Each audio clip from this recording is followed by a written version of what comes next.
कार्य कर रही हैं। आप महिलाओं के लिए प्रेरणा स्रोत हैं। आपके विचार महान हैं। आप जन जन के कल्याण के निमित्त बनी हुई हैं। ऐसी महान हस्ती को तालियों के साथ उनको सुनेंगे।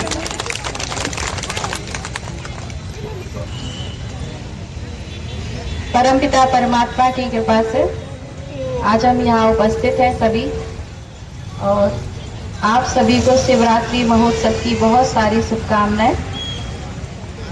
और सबको एक बार ओम शांति। जैसे कि आपको पता है ओम शांति का अर्थ क्या है, पर यहाँ हम परिवार में नहीं बैठे, और भी जगह बैठे हैं, तो ओम शांति का मतलब आप सभी को पता है, पर मैं बताना फिर भी चाहूँगी कि मैं एक आत्मा शांत स्वरूप हूँ।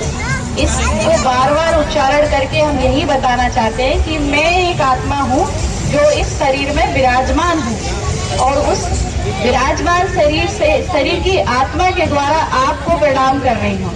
तो ये जो आप ओम शांति बोलते हैं, जब नए कभी किसी को बोलें तो उनको इसका अर्थ भी बताएं, ये बहुत जरूरी है।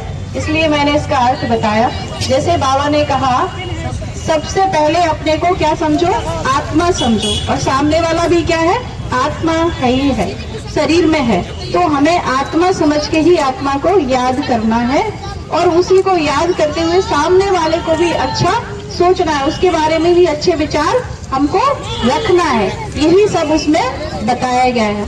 अब हम बाबा के बच्चे हैं, जो मेरा यहाँ पे अनुभव है। मैं 2008 से ब्रह्म कुमारी ईश्वरी विश्वविद्यालय से जुड़ी हुई हूँ, और बराबर समाज की सेवा भी करती हूँ। और बहन जी का कोर्स करने के बाद मेरा अपना स्कूल भी है, जो मैं चला रही हूँ, अपना new angry children school, director हुए उसकी, और बीजेपी पार्टी में भी काम कर रही हूँ। पर जो बच्चे बाबा के बच्चे बन गए, और बनने के बाद यदि वो गलत कर रहे हैं अपने घर के साथ, अपने परिवार के साथ, अपने बच्चों के साथ, तो फिर बाबा ने भी कहा है कि उसका दंड कितना मिलेगा, 1000 गुना। और लोगों को तो जो किया उतना मिलेगा, हम बच्चों को कितना मिलेगा, 1000 गुना मिलेगा।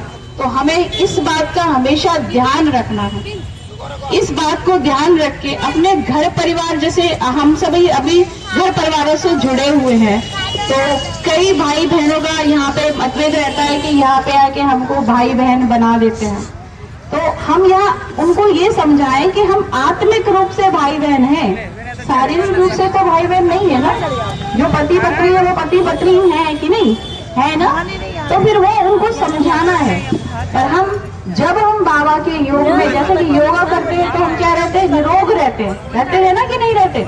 जब योग करते हैं तो निरोग रहते हैं। जब राजयोग करते हैं तो हमारे अंदर की सारी बुराइयां स्वतः ही खत्म होती हैं। पर उसके लिए हमें राजयोग करना पड़ता है, बैठना पड़ता है। जब हम उसे याद करेंगे तब हमारी बुराइयां दूर होंगी।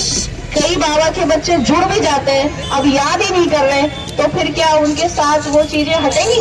आप बताएं, हटेंगी क्या? आप लोगों के खुद के अनुभव है।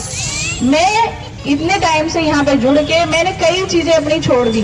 मैंने जो भी मेरे अंदर बुराइयां थी उनको सबको छोड़ दिया।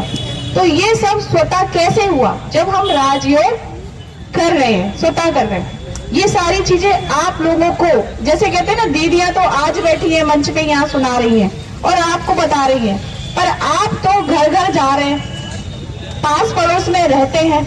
हमारे चाल चलन से, हमारे आचार विचार से ये महसूस होना चाहिए कि ये बाबा के बच्चे हैं, ये बाबा के बच्चे हैं। आपसे ही और बच्चे जुड़ेंगे कि हाँ देखो ये बहन वहां जाती थी, अब देखो अपने परिवार का कितना अच्छा ध्यान रखती है। अब हम यहाँ तो हमें बाबा के कार्यक्रम में जाना है, और यदि हमारे सास ससुर कोई बीमार है तो अब हमें ये बताओ, बाबा के पास जाना चाहिए या सास ससुर की सेवा करना चाहिए? क्या करना चाहिए? आप जरा जोर से बोले, क्या करना चाहिए? क्योंकि वो हमारा कर्म है, हमारा कर्तव्य है। हमें अपने कर्तव्य को पहले पूरा करना है, उसके बाद कुछ करना है। फिर बाबा, आप कर्तव्य कर रहे हैं तो बाबा देख रहा है ना कि देखो ये बच्चा कितना। और ये बात सच है, आप जितने अच्छे कर्तव्य करते हैं, जितना अच्छा कर्म करते हैं, वो आपको मिलता है। अभी नहीं मिलेगा पर कुछ दिन बाद मिलेगा, ये तो है ना, पक्का पक्का। तो मैं आपसे बस यही अनुरोध करना चाहती हूँ, शिवरात्रि में जैसे और लोगों की गलत फहमियां हैं, तो हम बच्चों में से किसी ने कहीं ना कहीं कोई गलती की है जो गलत फहमियां हो रही है, तो हमें अपने ऊपर ज़्यादा ध्यान रखना चाहिए। क्योंकि जैसे मैं समाज में जाती हूँ, अगर मैं कुछ गलत करूंगी तो सामने वाला क्या कहेगा, ये बहन सही नहीं है, ये तो उसमें जाती है और इसको कुछ नहीं आता, ये कुछ नहीं करती। तो हमें अपने ऊपर बड़ा ध्यान रखना पड़ेगा। जैसे कि बाबा ने हमें क्या बनाया, क्या सिखाया, वो सीख के हम आगे बढ़े। अभी मैं यहीं के अपने वाक्य समाप्त करती हूँ। धन्यवाद सबको। ओम शांति। शिवरात्रि की एक बार पुनः शुभकामनाएं।